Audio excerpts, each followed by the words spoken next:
It's the beginning of the week here in our Transformer world. We got two pieces of news to talk about today here on the Transformers Slag podcast, and one that we covered very briefly during our Saturday night live stream. Thanks for swinging by for that one. And it's something we're diving a little deeper into, courtesy of BrickFan, the Lego fan community news website, which is probably a really good place to get a lot of Lego news and everything like that from the fan community. And they had a listing here for the latest Transformers Lego Icons release.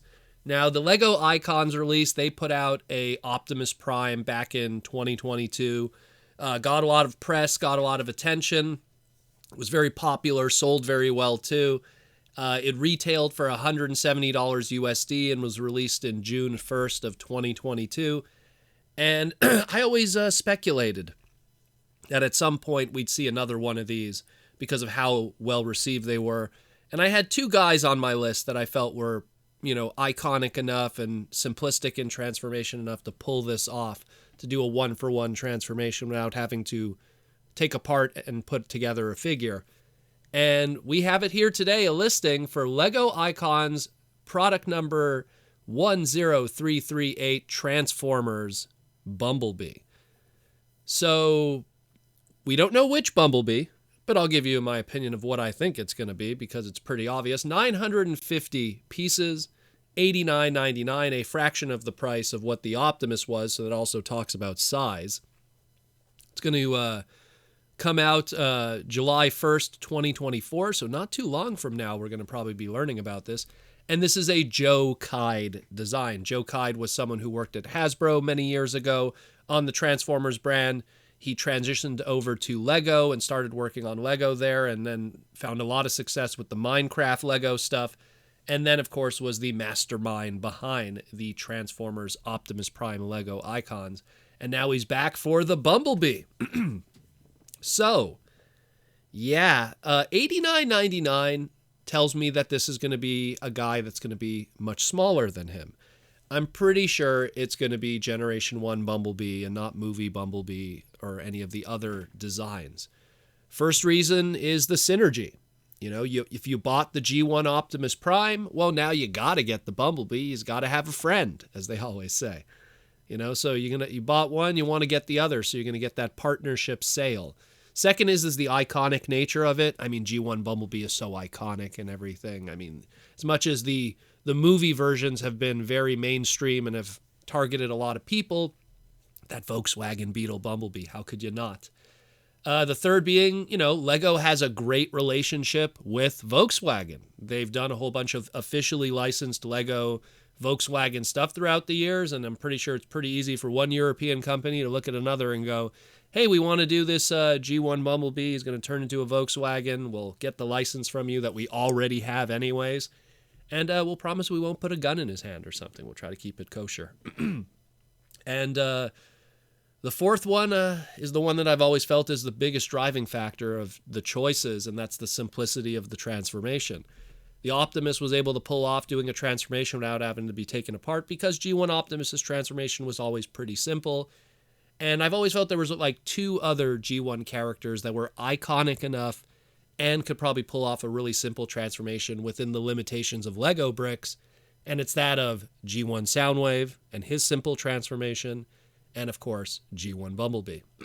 So they're going with G1 Bumblebee, $89.99, so he's probably going to be obviously to scale with the Optimus, just significantly smaller, and is going to have a July 1st, 2024 release date. We're probably going to be shown some images and everything in the next couple weeks or so, and pre-orders and everything like that, so stay tuned for that one.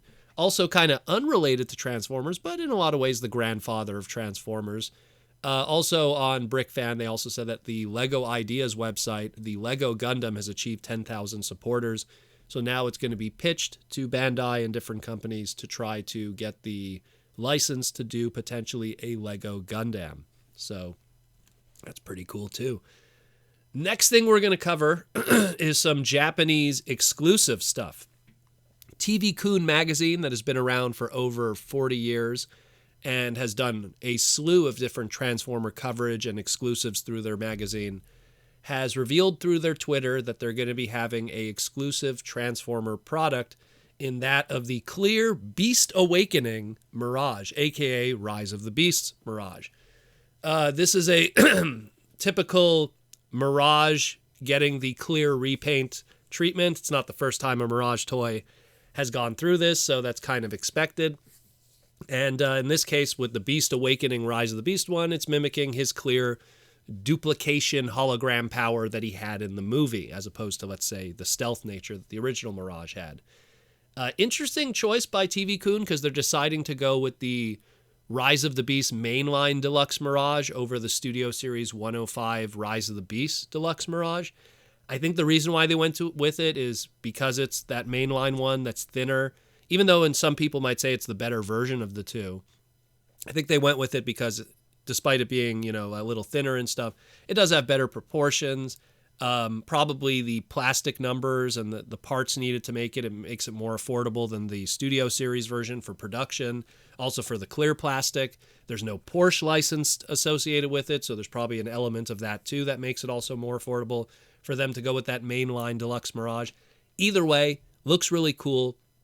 If you are interested in it, pre-orders will go up on TV-Kun's website in mid-March. It'll go for 4,980 yen, which is about $33 USD. It's a little, obviously it's more expensive than your average deluxe class, but this is a Japanese magazine web exclusive kind of thing. So there is a limited nature to it. There's not going to be many of them produced, and I guarantee probably in the long run will hold its value. So if it is something that interests you, you want to get yet another clear Mirage for your clear Mirage collection, it will be available mid-March. We'll have the updates here on the Transformers Slag podcast as we get better images and stuff like that in the near future. And the last thing we just want to just mention quickly is we have the sneak peek of the Walmart Collector Con that will be happening March 7th on Thursday this week. So stay tuned for that. We'll have some updates on it as always like we do. Those will probably feature the Star Seekers and that whole Walmart exclusive subline that we've been rumoring about. So stay tuned for that like we always do. And that's it more or less in terms of the news here on the Transformers Slag podcast. Let me know what you think about all of this. Pretty cool stuff. And we'll talk again in the near future. And thank you for listening. Transformers